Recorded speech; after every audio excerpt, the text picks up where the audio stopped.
All right, right now we are joined by Bellator welterweight Gilbert Jamal Smith, who's going to be making his debut with the promotion on March 4th, a part of Bellator 151.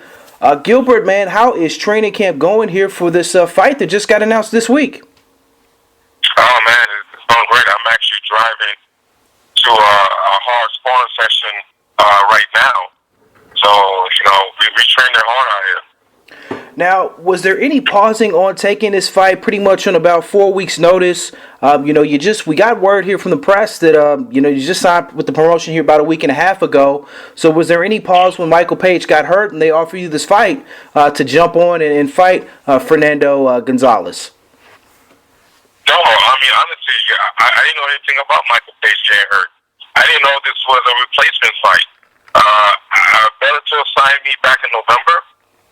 They told me I'd be fighting sometime late February, early March.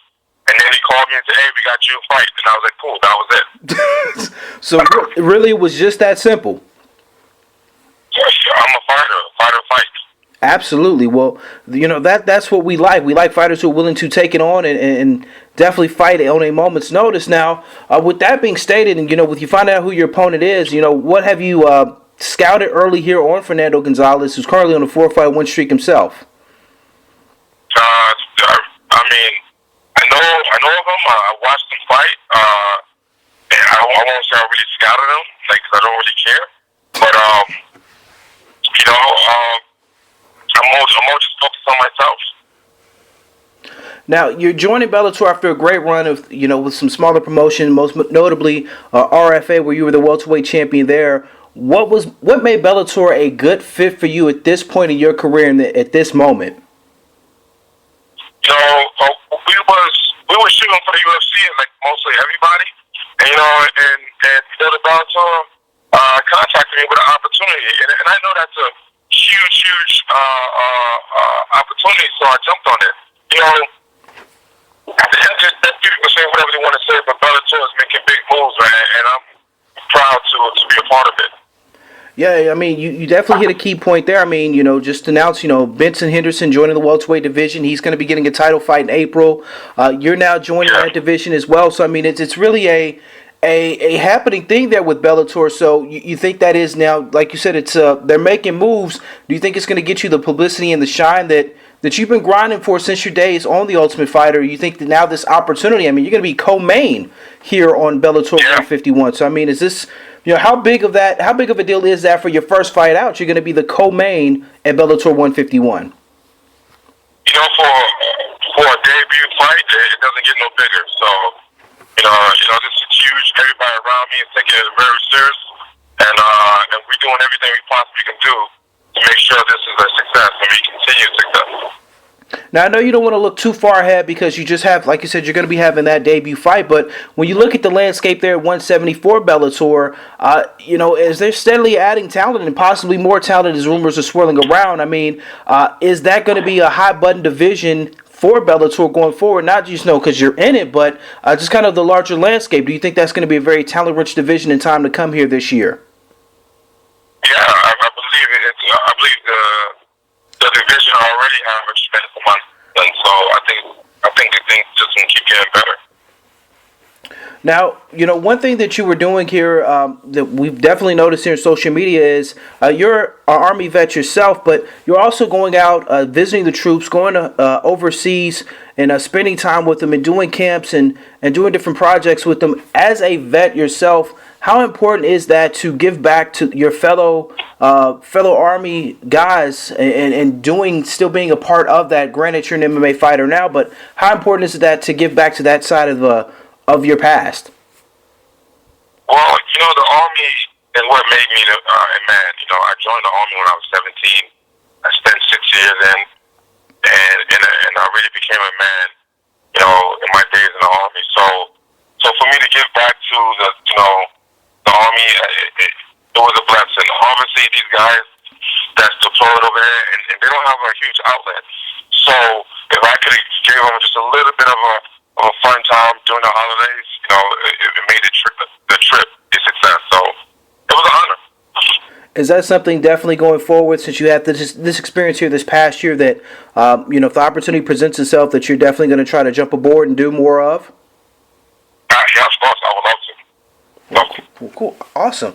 Now, also, you're doing your coaching there at Victory MMA up in Colorado Springs. How is it, being not only a fighter, but you're also, the head coach of a gym? How much of a balancing act is that to not only get yourself prepared for a fight, but also to spread your knowledge on to others there within the gym?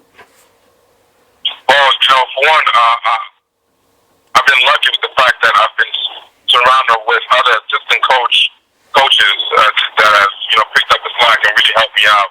Plus, the guys, that I train with, they all have good attitudes, so it makes it a lot of fun. The balancing part is tough at times, but, we all make it work. Absolutely. Now, another thing, is like I said, a lot of us, you came to prominence with a lot of us fight fans and media being a part of the Ultimate Fighter Season 17. As they spark up and they start filming here another season, what would you tell anyone who's either interested in trying out for the show or knowing they're going to be a part of the show, that, some tips that they may need to know before they enter that house that you learned as you were in the house?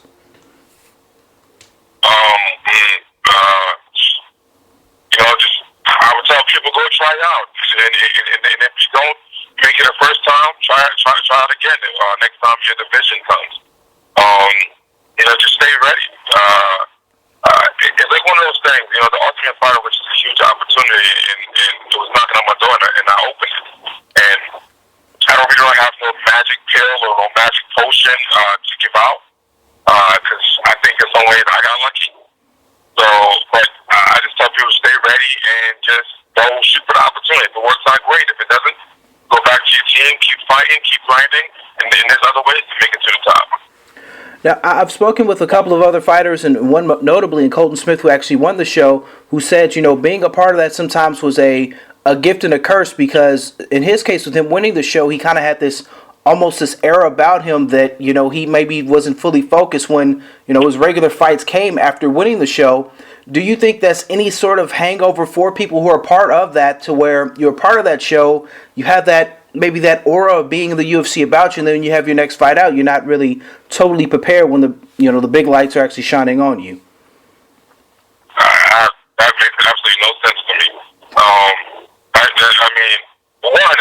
One fight does not dictate the other fight for me. Like, I train hard for every fight. I'm not going to lose focus because I was in the Ultimate Fighter show. I think that's crazy. The show is the show. You get a couple fights, and you win or lose, and then you move on. But you have to stay focused in this game. If you're not improving, you're dying. So I don't understand how that can happen. But I guess I may be different or whatever. I'm not too sure. Well, definitely. Well, you're going to shine bright here at Bellator 151 here on March 4th. Gilbert, man, let the fans. Yeah, they can follow me on the Facebook under Gilbert Jamal Smith, on Instagram at GJS Victory MMA, and Twitter at Jamal Smith MMA. Well, absolutely. Any sponsors you want to give a shout out to or help you get prepared here early on here for the fight? Yeah, just give a shout out to my teams, the people that help me prepare, my coaches, Factory X Muay Thai, House of Hard Boxing, Castle Rock Brazilian Jiu-Jitsu, obviously my team, Victory MMA. My sponsors are Adidas Combat Sports, Q-Burger Subaru Motors. That Adidas is a good look, man. Anytime any fighter can get that large sponsorship like that, that's a good look with the Adidas. So definitely salute to Adidas for that.